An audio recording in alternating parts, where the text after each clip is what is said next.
ॐ नमः भगवते वासुदेवाय। ॐ नमः भगवते वासुदेवाय। ॐ लक्ष्मीनारायणाय नमः। ॐ लक्ष्मीनारायणाय नमः। ॐ लक्ष्मीनारायणाय नमः। ॐ कमलनयनाय नमो नमः। नमस्कार, देवभूमि चैनल में आपका स्वागत है। आज हम सुनेंगे कामिका एकादशी व्रत कथा। कामिका एकादशी जो कि श्रवण मास के कृष्ण पक्ष की एकादशी होती है। श्रवण मास की एकादशियों का अपना बहुत अधिक महत्व है, इसीलिए श्रवण मास की एकादशियों की कथा बहुत ही महत्वपूर्ण मानी जाती है। श्रवण मास महात्म्य में वर्णन आता है कि श्रवण मास में आने वाली जो एकादशी हैं, उनकी कथा सुनना व पूजा पाठ करना अन्य एकादशियों की तुलना में अधिक फलदायी होता है। इसीलिए हम सभी सनातनियों को, सभी भगवान श्री हरि विष्णु के भक्तों को कामिका एकादशी की यह कथा अवश्य ही सुननी चाहिए। कामिका एकादशी जिसका व्रत 31 जुलाई को किया जा रहा है, पारण करेंगे आप 1 अगस्त को। तो आज के इस वीडियो में हम कथा सुनेंगे कामिका एकादशी की, और उसके बाद बताएंगे कि पारण आपको 1 अगस्त को कब करना है, कैसे करना है, क्या भोग लगाना है, क्या खाने के लिए बनाना है और किस मंत्र से आपको पारण करना है। तो वीडियो बहुत ही महत्वपूर्ण है, आज का विषय बहुत ही महत्वपूर्ण है, इसीलिए अंत तक हमारे साथ जुड़े रहें। चैनल पर नए हैं तो चैनल को सब्सक्राइब कर लें, क्योंकि ये जो चैनल है ज्योतिष संस्थान का अपना चैनल है। इसमें जो भी जानकारी दी जाती है वो आचार्य द्वारा बताई गई पंचांग तथा ज्योतिष शास्त्र में वर्णन के अनुसार दी जाती है। इसका लाभ ये होगा कि आपसे कोई भी व्रत और त्यौहार की जानकारी छूटेगी नहीं। आप चैनल को सब्सक्राइब कर लेंगे, बेल आइकन को दबा देंगे, तो प्रत्येक व्रत और त्यौहार की जानकारी के वीडियो आपके पास आते रहेंगे। जो व्रत और त्यौहार आप करते हैं वह वीडियो आप देखिएगा, आपको समय से पहले जानकारी मिल जाएगी। आपको किसी के पास जाने की आवश्यकता नहीं रहेगी, पूरी विधि मिल जाएगी। अगर कोई सवाल आपके मन में हो तो वह भी आप लिख के और पूछ सकते हैं। आप कमेंट बॉक्स में लिखेंगे, हमारे यहाँ से हमारे आचार्य आपको निश्चित रूप से उसका प्रत्युत्तर प्रदान करेंगे। इसीलिए चैनल के साथ जुड़े रहें, बने रहें। आइए अब हम सुनेंगे आज की कामिका एकादशी व्रत कथा। सबसे पहले आपने पूजन कर लिया होगा। पूजन करने के बाद आप एकाग्रचित होकर एक स्थान पर बैठ जाएं, भगवान श्री हरि के चरणों में मन को लगाएं। अभी हम स्तुति पाठ करेंगे और भगवान श्री हरि की स्तुति पाठ के बाद कथा आरंभ होगी। वंदे विष्णु भवभयहरं सर्वलोकैकनाथं। बोलिए विष्णु भगवान की जय। कामिका एकादशी की जय। अथ श्रवण मास कृष्ण पक्ष एकादशी व्रत कथा। कामिका एकादशी व्रत कथा। हम कामिका एकादशी की व्रत कथा आरंभ करते हैं, जो कि श्रवण मास के कृष्ण पक्ष की एकादशी होती है। इसका व्रत आप 31 जुलाई 2024 को कर रहे हैं। एकादशी का जो महात्म्य है ये आप सभी जानते हैं कि युधिष्ठिर और भगवान श्री कृष्ण के बीच का संवाद है, जो प्रत्येक एकादशी का महात्म्य होता है। तो कुंती पुत्र धर्मराज युधिष्ठिर कहने लगे कि हे भगवान, हे प्रभु, हे कृष्ण, आषाढ़ शुक्ला देवशयनी एकादशी तथा चातुर्मास व्रत महात्म्य मैंने भली प्रकार से सुना।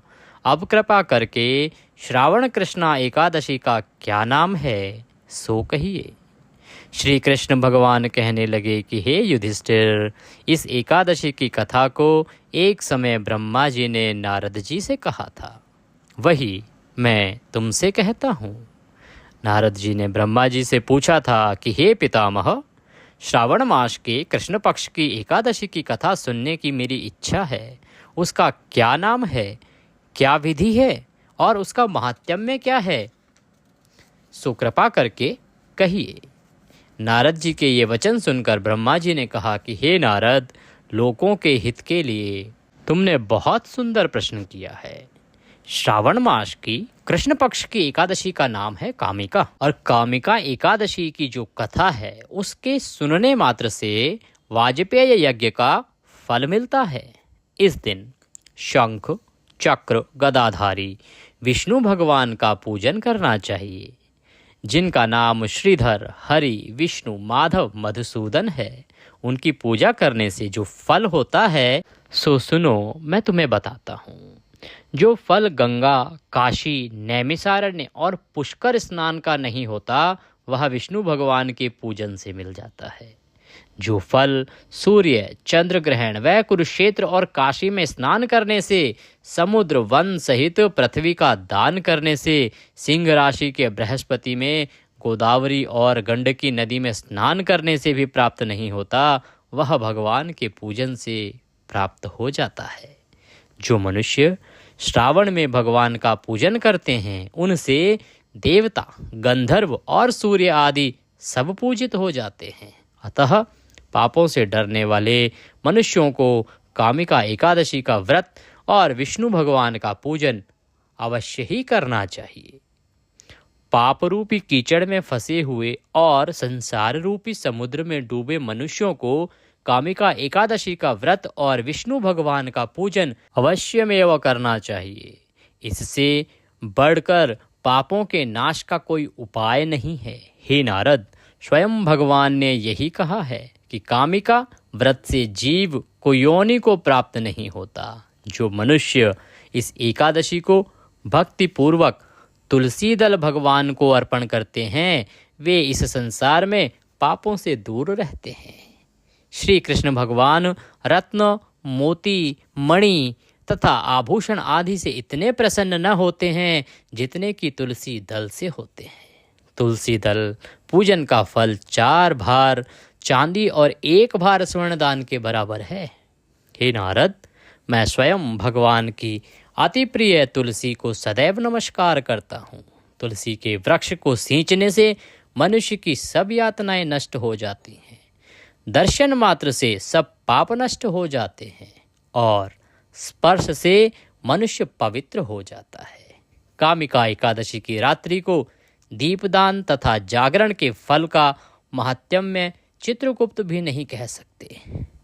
जो इस एकादशी की रात्रि को भगवान के मंदिर में दीपक जलाते हैं, उनके पितर स्वर्गलोक में अमृतपान करते हैं, तथा जो घी या तेल का दीपक जलाते हैं, वे 100 करोड़ दीपकों से प्रकाशित होकर सूर्यलोक को जाते हैं। ब्रह्मा जी कहते हैं, हे नारद, ब्रह्म हत्या, भ्रूण हत्या आदि पापों को नष्ट करने वाली इस कामिका एकादशी का व्रत मनुष्य को यत्न के साथ करना चाहिए। अगर आपने कभी जाने अनजाने में किसी ब्राह्मण की भी हत्या कर दी हो, या भ्रूण अर्थात जो गर्भस्थ जो शिशु होता है उसकी अगर कभी आपने जाने अनजाने में हत्या कर दी हो, उसको मार दिया गया हो, तो इन इतने बड़े पापों से भी छुटकारा पाने का अगर कोई उपाय है तो वो कामिका एकादशी का एक व्रत है।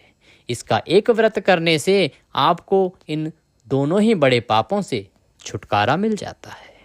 कामिका एकादशी व्रत के महात्म्य को श्रद्धा से पढ़ने या सुनने वाला मनुष्य सब पापों से छूटकर विष्णु लोक को जाता है।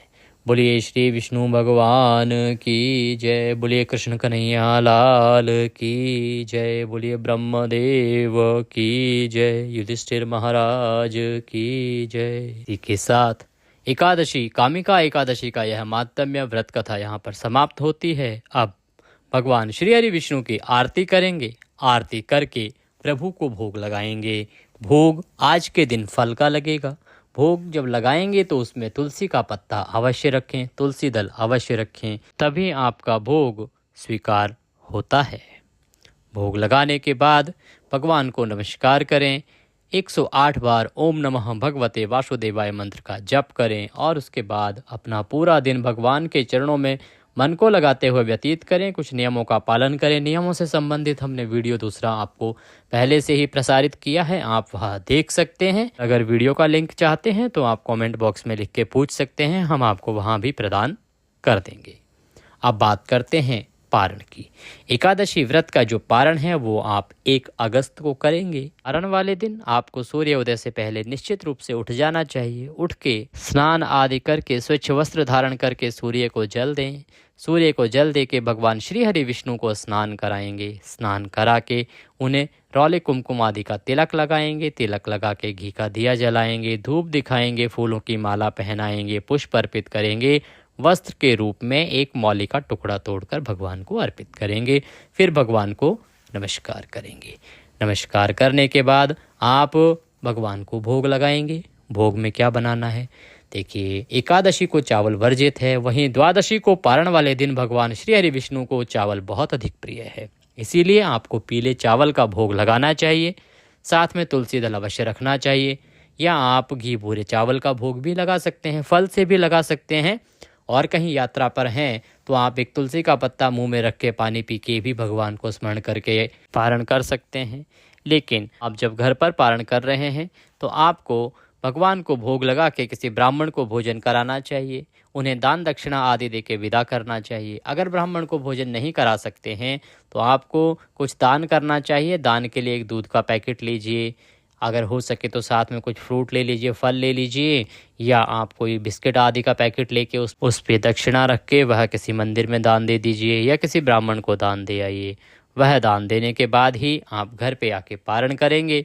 और पारण के समय जो आप मंत्र बोलेंगे वो होगा ओम नमः भगवते वासुदेवाय, ओम नमः भगवते वासुदेवाय, ओम नमः भगवते वासुदेवाय, ओम नमः भगवते वासुदेवाय। 5 बार आप यह मंत्र जप करेंगे, हाथ जोड़ के भगवान को नमस्कार करेंगे और अपना व्रत खोलेंगे। अब बात आती है कि पारण का शुभ समय कब है। देखिए, एकादशी का आप व्रत कर रहे हैं 31 जुलाई को, पारण करेंगे 1 अगस्त को। और पारण का जो शुभ समय होगा उससे पहले जानना होगा पारण का विधान। पारण का जो नियम है वो ये है कि पारण हमेशा द्वादशी तिथि में किया जाना चाहिए, सूर्योदय के बाद किया जाना चाहिए, और द्वादशी तिथि के पहले 5 घंटे में पारण नहीं किया जाता है, क्योंकि वो हरिवासर का समय होता है। इन 3 नियमों का आप ध्यान रखें और पारण कर लें। हो सके तो शुभ समय में करें, जो कि आपको बताया जाता है शुभ मुहूर्त। तो 1 अगस्त के लिए शुभ मुहूर्त रहेगा 5:36 से और 7:50 तक। इस समय में आप पारण कीजिए। भगवान श्री हरि निश्चित रूप से आपका कल्याण करेंगे, आपकी इच्छाएं अवश्य पूर्ण करेंगे।